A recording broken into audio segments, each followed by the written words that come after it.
So, for the first episode of Your Story Stinks, I decided that I would tackle one of three topics. My first idea was to talk about Lady Mechanica, but honestly, it's not particularly bad, and thus, it doesn't really make for a good first episode. My second idea was to talk about that time I got reincarnated into a slime, and I ended up getting so mad when I was scripting it that my writing started to become somewhat incoherent. So what I settled on was a story that perfectly encapsulates what I think of when I think of a bad story. It's meandering, it doesn't really advance the characters involved, and it attempts to retcon a bunch of things that will be ignored, and it actively gets wrong a bunch of things that led up to it. One thing at a time, though.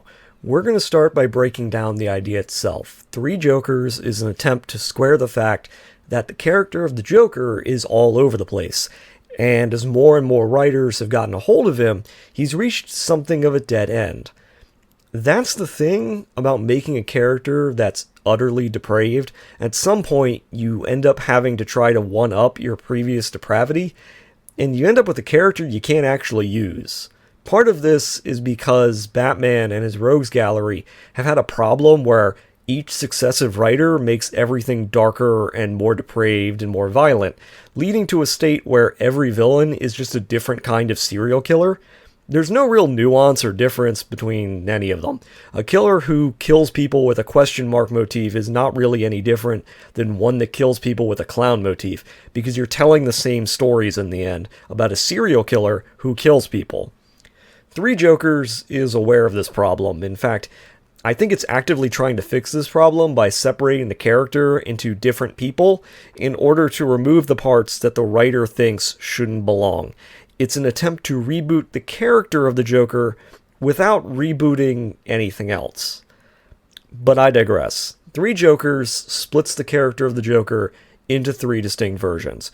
One represents the original gangster character, one representing the sillier, more chaotic character, and one representing the psychopathic character we've seen in more modern times. Apparently, all three have been working together, and all three have been able to fool everyone into thinking that there's only been one Joker all along.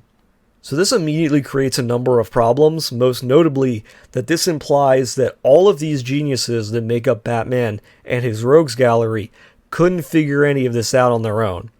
Remember, Batman is supposedly the world's greatest detective. In fact, he supposedly found out the Joker's real name after 2 months, according to the end of this very comic. Now that's a different plot hole, but let's put that aside for a second. If he was able to do this, shouldn't he have also been able to realize that they were different people? But let's talk about that plot hole. The inciting incident that set all this up is that Batman, while sitting on Mobius's chair that knows everything, asks what the Joker's name is. This is something that by this own's comic admission, he already knew. In the comic that I'm talking about, Batman was apparently shocked by the answer that he's given to this question. But based on what he says in this comic, he shouldn't have been shocked because he should have already known the answer, and he should have been able to know that there were multiple Jokers just based on his own abilities. If this comic already feels like it's falling apart to you, you're not wrong. As I said, this comic is not so much about telling a story as it is about the writer trying and mostly failing to distill the Joker back to what he thinks is the correct state for him to be in.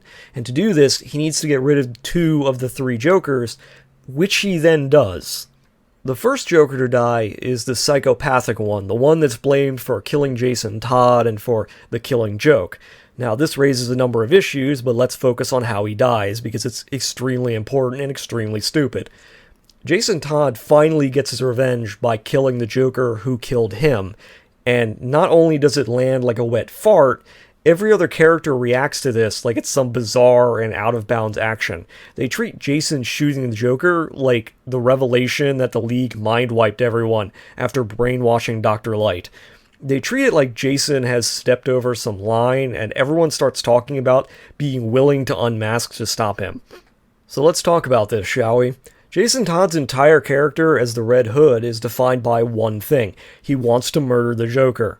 That's his entire reason for being. His entire character, the entire reason that he's the Red Hood at all, is because he came back from the dead, realized that Batman hadn't avenged him, and as a result, seeks his own vengeance. Under the Red Hood grapples with questions of justice versus vengeance, whether or not Batman's actions are the truly correct ones, and whether or not one should kill someone like the Joker, knowing that he's gonna kill more people if you don't. In short, Under the Red Hood defines Jason as someone who ultimately believes that Batman is wrong, that the Joker should die, and that he will do anything to achieve this. More than that, though, Jason Todd is someone who has killed hundreds of people. That's not an exaggeration. One of the first things Red Hood did upon coming back to life was take over his own criminal organization. He's killed lots and lots of people who never did anything nearly as bad as what the Joker did, but killing the Joker is somehow treated as him going overboard by literally everyone involved. Apparently, killing the Joker is much worse than killing hundreds of criminals over the course of his career. It's not explained why this is the case. It's just presented to us as though Jason Todd wasn't entirely defined by his willingness to use lethal force when Batman wouldn't. It's made stranger by the fact that Batgirl takes a weird stand about being willing to unmask, despite the fact that she's well aware that Jason murders people every single day. In any case, the writers decided that the serial killer Joker that cut his own face off and killed Jason Todd is not the real or proper Joker, so he has to die. I'm not particularly unhappy about that, because in my view, that version of the Joker is the least accurate one, and also the least interesting. Killing him off does, in fact, make it clear that the senseless brutality and mass murder make the Joker less interesting and more generic. But this leaves us with two Jokers who are diametrically opposed. On one side is the gangster Joker, one who wants the name of the Joker to mean something, one who created the others for this purpose, and one who actively sees what he's doing as part of a larger project. On the other side is a chaotic, nonsensical Joker who actively does whatever he feels like, one who wants the Joker name attached to Batman, and who doesn't believe that the Joker should make any logical sense at all. If he does something, it's because he's the Joker. His name doesn't need to mean anything, because there's no point to it. That's the joke. In the end, the writer chooses the latter to be the real one, which is something that I personally disagree with. One of the major problems of the Joker as a character is that a character that has no rhyme or reason isn't interesting. A character that doesn't have a reason for being doesn't have a reason to act. And acting just because they feel like it creates a situation where there's very little to invest in. It's also the reason why writers began to write the Joker as little more than a standard serial killer. You see, if every question about the character can be answered by saying, he's the Joker, then you can literally make him do anything and explain any action that way. There's nothing that doesn't make sense. If you ask, why would the Joker cut his own face off? It can be answered by saying, well, he's the Joker. This sort of approach, where the character just does things, leads to the very character that the writer themselves rejects. This sort of character that just murders people for no reason and is extremely violent without a real point. On one side, the writer actively tells the audience that the Joker that is sadistic and violent because that's who he is wrong. But on the other side, the writer embraces a character that actively makes the one he rejected possible without realizing that he's doing this. In many ways, the writer seems to be trying to turn the clock backwards, but he hasn't actually fixed any of the problems that the character has. But let's put that aside for a moment and ask a bigger question. Has the writer accomplished what he set out to accomplish? In a word, no.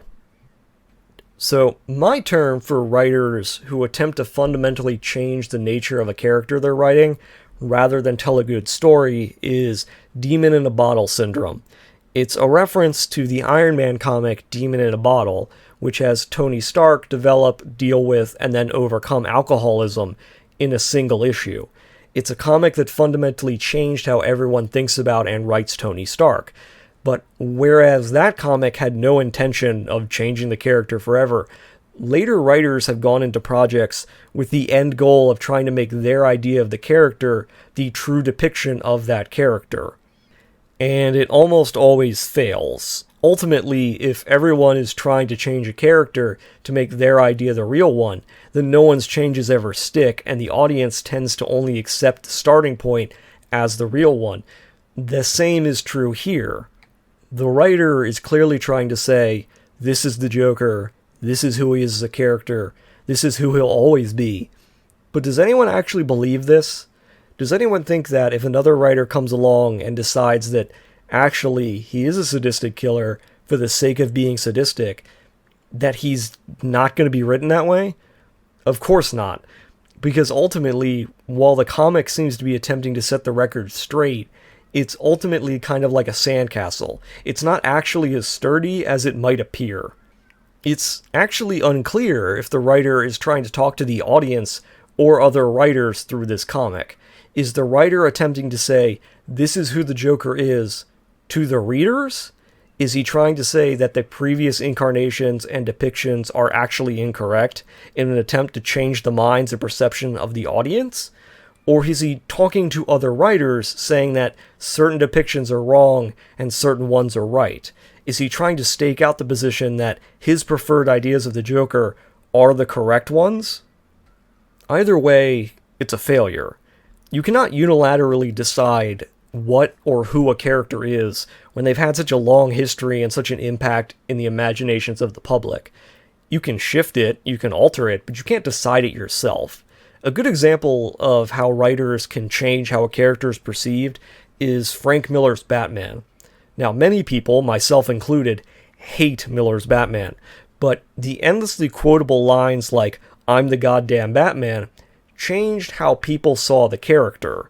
Batman, for better or worse, became angrier, darker, and more violent and aggressive. That wasn't something Miller himself decided, and it wasn't something that DC Comics decided. That incarnation of the character shifted the perception of the character, even while the character himself was rejected almost entirely. Therefore, Three Jokers can be best seen as a clumsy attempt to control that which cannot be controlled. It's an attempt by the writer to claim ownership of a character that he doesn't own, and claim dominion over the core of a character that he has no right to. A writer doesn't exist to tell the audience how to react to a character. They exist to tell the audience a story. Writers who actively create an adversarial relationship with the audience cannot succeed in changing the minds of the audience. As a result, the actual story of Three Jokers matters less than the reality of what it's trying to achieve. The individual story bits are less important than the writer trying and failing to tell the audience who these characters are, and honestly, that's all there is to it.